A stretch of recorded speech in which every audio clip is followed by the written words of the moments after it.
ಎಲ್ಲರಿಗೂ ಶುಭ ಮುಂಜಾನೆ. ಇಂದು ನಮ್ಮ ಶಾಲೆಯಲ್ಲಿ ಹಾಸ್ಯ ನಾಟಕವನ್ನು ಪ್ರದರ್ಶಿಸಲು 6ನೇ ವರ್ಗದ ವಿದ್ಯಾರ್ಥಿಗಳು ಬರುತ್ತಿದ್ದಾರೆ. ಅವರನ್ನು ನೀವೆಲ್ಲರೂ ಚಪ್ಪಾಳೆಯ ಮೂಲಕ ಸ್ವಾಗತಿಸಬೇಕೆಂದು ಕೇಳುತ್ತೇನೆ.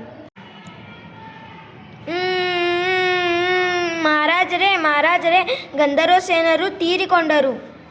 ಏನು, ಗಂಧರ್ವ ಸೇನೆ ತೀರಿಕೊಂಡ್ರೆ? ಹೌದಾ? ಅಯ್ಯೋ ಪಾಪ.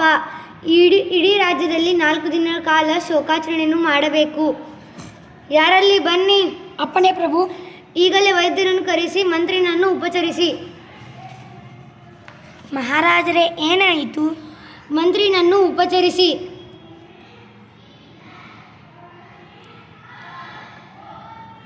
ಇವನ್ನು ನನ್ನ ಕೋಣೆಗೆ ಕರಿತನ್ನೆ. ಯಾರಲ್ಲಿ ಸೈನಿಕರೇ ಬನ್ನಿ.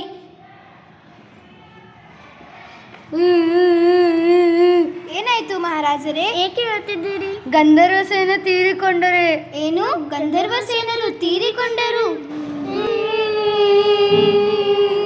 ಗಂಧರ್ವ ಸೇನೆ ಯಾಕಿಷ್ಟು ನಮ್ಮ ಮಹಾರಾಣಿಯರು ಅಳುತ್ತಿದ್ದ? ಏಕೆಂದರೆ ಗಂಧರ್ವ ಸೇನರು ತೀರಿಕೊಂಡರಂತೆ. ಏನು, ಗಂಧರ್ವ ಸೇನರು ತೀರಿಕೊಂಡರೆ?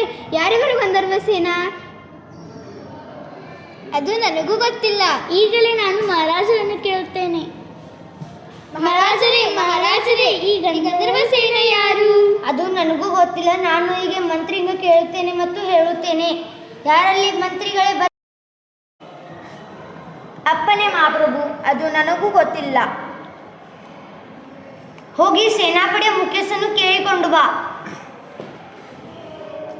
ಯಾರು ಇದು ಗಂಧರ್ವ ಸೇನಾ? ಅದು ನನಗೂ ತಿಳಿದಿಲ್ಲ. ಮನೆಯಲ್ಲಿ ನನ್ನ ಹೆಂಡತಿ ಹೇಳುತ್ತಿದ್ದನ್ನು ನೋಡಿ ನಿಮಗೆ ಹೇಳಬೇಕೆಂದು ನಿಮಗೆ ಹೇಳಿದೆ.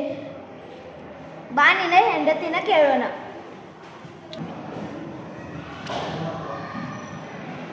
ಯಾರಿವರು ಗಂಧರ್ವ ಸೇನಾ? ನಾನು ಬೆಳಗ್ಗೆ ಸ್ನಾನ ಮಾಡಲಿಕ್ಕೆ ಹೋಗಿದ್ದಾಗ ಅವಾಗೂ ಮಡಿವಾಳ್ತಿಯು ಅಳುತ್ತಿದ್ದಳು. ಅದನ್ನು ನೋಡಿ ನಾನು ಕೂಡ ಅತ್ತೆ. ಹಾಗಾದರೆ ನಡೀರಿ, ಮಡಿವಾಳ್ತಿಯನ್ನೇ ಕೇಳೋಣ. ನನ್ನ ಪ್ರೀತಿಯ ಗಂಧರ್ವ ಸೇನಾ,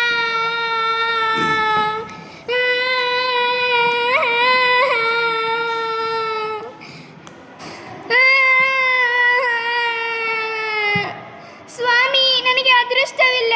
ಈಗಲೂ ನನ್ನ ಹೃದಯ ಅವನಿಗಾಗಿ ಮಿಡಿಯುತ್ತಿದೆ. ನನ್ನ ಮಗನಿಗಿಂತಲೂ ಹೆಚ್ಚಾಗಿ ಅವನ್ನು ಮುದ್ದಿನಿಂದ ಬೆಳೆಸಿದ್ದೆ.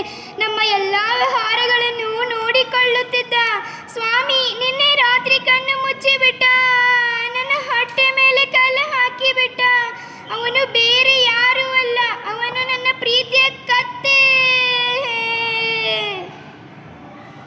ಅಯ್ಯೋ,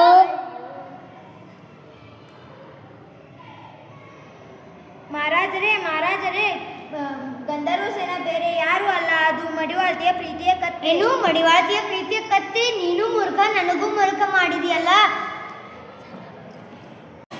ಮಹಾರಾಣಿಯರೇ, ಏನಾಯ್ತು ಮಹಾರಾಜರೇ? ಈ ಗಂಧರ್ವ ಸೇನೆ ಬೇರೆ ಯಾರು ಅಲ್ಲ, ಅದು ಮಡಿವಾಳ್ತಿಯ ಪ್ರೀತಿಯ ಕತ್ತೆ. ಏನು, ಮಡಿವಾತಿಯ ಪ್ರೀತಿಯ ಕತ್ತೆ? ಒಂದು ಕುರಿ ಹಳ್ಳಕ್ಕೆ ಬಿದ್ದರೆ ಎಲ್ಲ ಕುರಿ ಹಳ್ಳಕ್ಕೆ ಬಿದ್ದವು.